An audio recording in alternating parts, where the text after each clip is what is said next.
Manchester United batsinze ne Manchester United batsinze Fulham mu gitsina kimwe kubusa. Joshua Delkiz umupira ngo bamwidunze kurinjira ntabishashe reka yawo mwidunze reka sore yatsinze igitsindo ciza Pascal yakoze touch imwe ariko irimo orientation de la balle tereka balle muri deuxième poteau. Match yose ikintu kimwe nibuka ni duel y'umugabo yitwa Adama Traore akosa nibo tunda mu ngabyo by'umwe narica ariko ntiyamukoreye kamugonze karamubwira ati we peti wayigize isi gusa kurungitse muri gym. Bwa mbere yafashe baro agakura hasi karenena gasigara karakukubira hasi. Bwa kabiri karutera full stop neza kaca gakoruka kuri Instagram. Ambwiye ati peti tekereza. No acara replyinga acafata iyo post yiwe. Cyangwa se iyo story y'uwo mugabo yita Lisandro Martinez. Mugabo yitwa Adama Traore acara yitora iyo post. Cyambwiye ati we will meet again. Sizosuya duhure nta kibazo. Nandire kana kagukubita hariya ukereka abantu. Tuzongera duhure. Agasora kamutere nkariya. Raba foto. Wayibonye? Raba urabe Lisandro. Urabe na Adama Traore ngene bangana. Ugatubona nka Landry na Traore muri duwere nkaruryamika. Ukajona nkanje na Traore muri duwere nkaruryamika. Wabonye? None Traore akina football kubera iki? Adama Traore yagahitsanye kuri occasion ya mbere. Gasore hati kangumye mu mutwe ntacu. Noneho kuri action ya kabiri kamutse full stop nziza barija hanze bateka ku metero 5 na santimetero 50. Acara post ira Landra ibereke hari kuruga rwa YouTube na Juma Jokes bayibereke. Sivyo? Hariya Adama Traore yaciyandika ati don't worry we will meet again.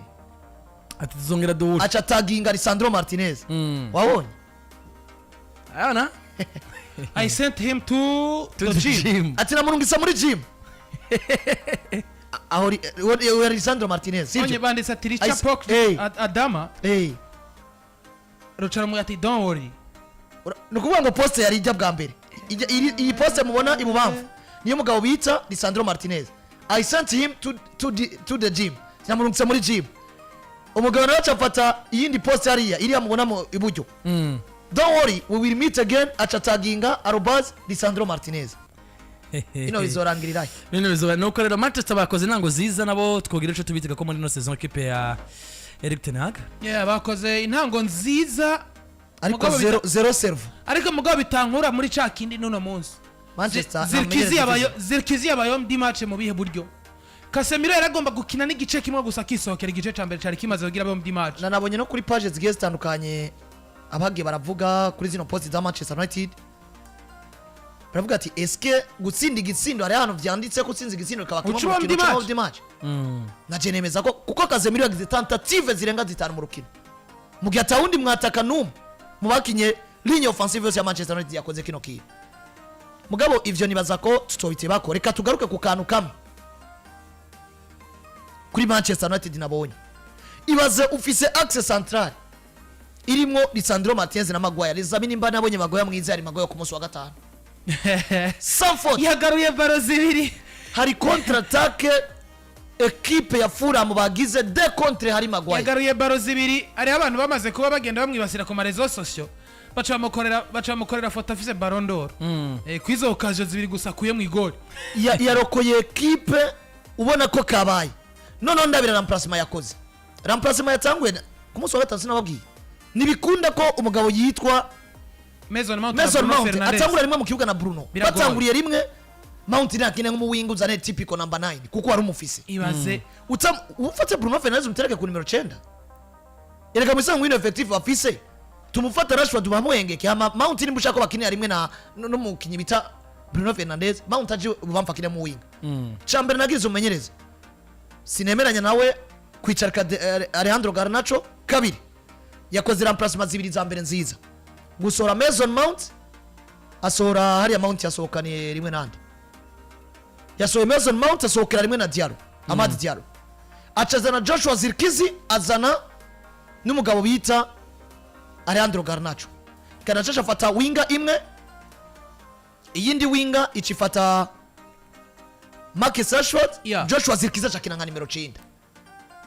ekipe ikina umupira mwiza mugabo acafata riske yo gusambura axe centrale acafata ari Maguire amusohora ibaze gusorwa mu defense akakina match nziza bikunde akinishe the right none anasohora Nosel Mazraoui nita ko kubwanje yari yafashe riske yo kumukinisha ko Mazraoui yarashitse ari mushasha nta myimenyerezo ikwiye yarafise mugabo nanundi yarari kwakina kandi Mazraoui yari karakina match nziza ibaze ro gusora Mazraoui ugaca ufata Johnny Evans agaca gukina nko mu nimero zingahe zibiri Manchester yarangije match muri defense of Sabaxiere batatu Johnny Evans bafise Matis Dolit bafise Lisandro Martinez hari bafise nandi gusa attention iyi equipe izokogwa ko no kubura umumenyereza erega nanu lateral bari bafise equipe izokogwa ko no kubura umumenyereza sino yakoze remplacement zimwe Manchester City yari yubatse ku mpande nyinshi zikomeye muri defense centrale no musi ndiyumvira Lisandro Martinez niye bakomeye Matis Dolit na Reniyoro yoro agatebe karamuhitana none ni nareka yacuragizwa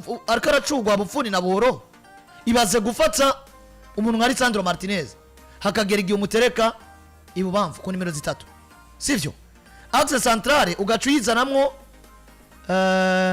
axe centrale yaciye yinjiramwo Johnny Evans Evans yaciye ajiburyo axe centrale yari yagumye monde Matis Dolit Matis Dolit yaciye akinana nande ko ndawundi umudefenseur Manchester yari ifise nivyo Diogo Dalo yahinduriye ikibanza niwe mu winga niwe mu laterale Diogo Dalo bari bafise Diogo Dalo yaciye ajiburyo ibubamvu Lisandro Martinez axe centrale ikijamwo Johnny Evans n'umugabo bita Matis Dolit niyumvira igituma equipe iri muri mu mwanya wo kujera match ishobora remplacement nkizi ubona ko umwanya n'umwanya umenyereza bari kumugombora Manchester ni nziza ariko nta mumenyereza ifise